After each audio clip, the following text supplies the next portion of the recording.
안녕하세요. 좋은 차를 좋은 조건과 좋은 가격으로 슬기로운 리스 생활 시우카TV의 정진환입니다. 오늘 신차 견적서에 대한 이야기를 해볼까 하는데요. 자기가 원하는 차를 동일한 브랜드 등급 조건으로 신차 견적을 냈는데 견적을 내는 곳마다 천차만별이라고 1, 2만원 차이는 웃고 넘기는 수준이라고 하지만 많게는 5만원, 10만원 이렇게 차이가 나는데 도대체 알 수가 없다. 신차 견적 왜 각기 다를까요? 그리고 가장 좋게 신차 견적을 받을 수 있는 방법은 무엇일까 한번 알아보도록 하겠습니다. 시우카에서 견적이 달라질 수 있는 조건들이 어떤 것들이 있나 살펴봤더니 첫 번째는 지역에 따른 취등록세 부분이 다르다는 것. 취등록세가 7회 채권이 1% 들은 것, 채권이 들어가지 않는 것 이런 것 때문에 견적이 달라질 수 있고 장애 등급을 가지고 있거나 국가 유공자인 경우에도 취등록세 부분이 아예 없거나 상당 부분 절감할 수 있는 부분도 있습니다.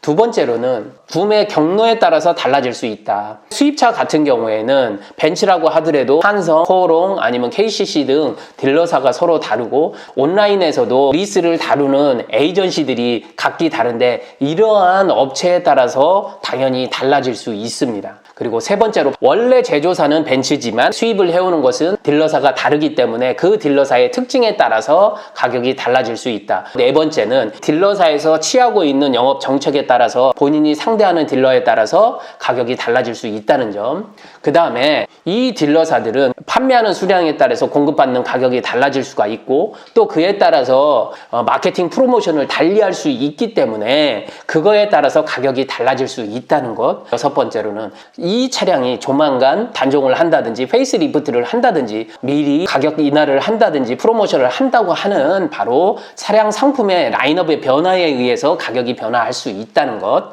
일곱 번째부터 대략 12번째는 구입을 하시는 분의 조건이나 신용도에 따라 달라질 수 있는 부분들인데요. 일곱 번째 구입 방법에 따라서 할부냐, 현금이, 리스냐, 렌트냐, 대출을 당연히 받는 이율이나 이런 것들이 달라지기 때문에 달라질 수 있겠죠. 그래서 여덟 번째로는 본인의 신용에 따라서 달라질 수 있다. 이렇게 이야기를 드리고요. 아홉 번째는 같은 상품을 선택을 했다 하더라도 조건을 어떻게 가져가느냐, 금융리스냐, 운용리스냐, 선수금을 얼마를 가져가느냐, 아니면 보증금을 넣느냐, 선납금을 넣느냐 이렇게 어떤 상품을 어떻게 구성하느냐에 따라서 역시 달라진다. 그리고 같은 상품이라도 리스사가 달라지면 당연하게 이율이나 받는 조건이 달라질 수 있다. 벤츠라고 한다면 벤츠 파이낸셜이 자사 파이낸스를 이용할 수도 있고 이자 프로모션이나 조금 더 혜택을 주는 것이 있을 수도 있고 하나캐피탈, KB, 우리 이런 곳에서 보다 더 리스 상품에 대해서 아니면 할부 상품에 대해서 점점적으로 조금 더 금리 혜택을 주는 파이낸스나 캐피탈이 있을 수 있기 때문에 똑같은 리스나 할부라고 하더라도 취급하는 캐피탈사나 리스사에 따라 달라질 수 있다는 것.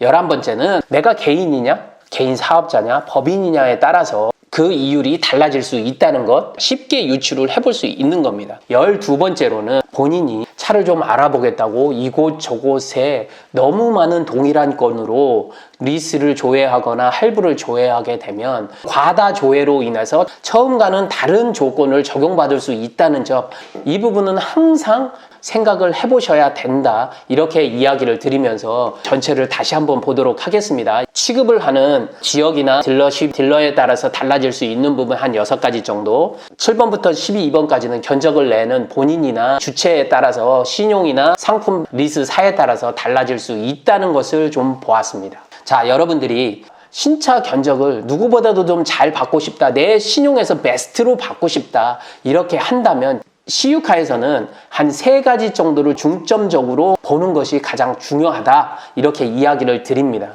본인이 알고 있는 사람, 그동안 거래해왔던 사람에게 견적을 내고 잘 알고 있는 딜러에게 견적을 내는 것도 중요하지만 똑같은 상품을 타사, 다른 리스사, 다른 캐피탈사에 동일한 조건으로 견적을 내보는 견적 비교가 있어야 되겠다. 이렇게 이야기를 드립니다. 당연히 견적은 비딩할수록 내려가게 돼 있고 비교를 해서 낮춰진 견적은 결국 나에게 금전적인 이득으로 돌아온다. 단 아까 제가 12번째에서 얘기했죠. 동일한 조건으로 너무 많이 비교를 하게 되면 오히려 신용에 악영향을 미칠 수 있으니까 동일한 차량으로는 3번 이상을 넘지 않았으면 좋겠다. 이렇게 말씀을 드리고요. 두 번째로는 비용 처리를 한다고 했었을 때 꼭 리스가 더 유리하거나 할부가 더 유리하거나 렌트가 유리하다 이렇게 말할 수 없습니다. 실제로 상품을 하고 비용 처리를 어떻게 할 것이냐, 중도에 해지를 할 것이냐 안 할 것이냐, 어떻게 팔 것이냐까지를 종합적으로 판단을 해주어야 되는 것이지, 처음 받는 비교 견적만으로, 상품 비교만으로 뭐 할부가 더 유리하다, 리스가 더 유리하다, 렌트가 유리하다, 더 이렇게 이야기를 할 수 없습니다. 그러니 어떻게 운용을 할 것인가를 자세하게 다시 한번 비교를 해보고 상품 선택을 하는 것이 중요하다. 그래서 할부를 선택하든 리스를 선택하는 것이 가장 중요하지 않겠느냐, 이렇게 이야기를 드립니다. 그리고 마지막으로 상품 비교와 견적 비교를 충분히 하신 이후에도 두 가지를 하셔야 됩니다. 하나는 협의. 그 리스나 할부를 한 담당자와 전화통화를 통해서 마지막으로 결정을 할 테니 이율 부분을 좀 더 조정을 해달라, 이렇게 협의를 할 수 있고, 대다수의 리스사나 캐피탈사에서는 협의를 받아준다는 사실입니다.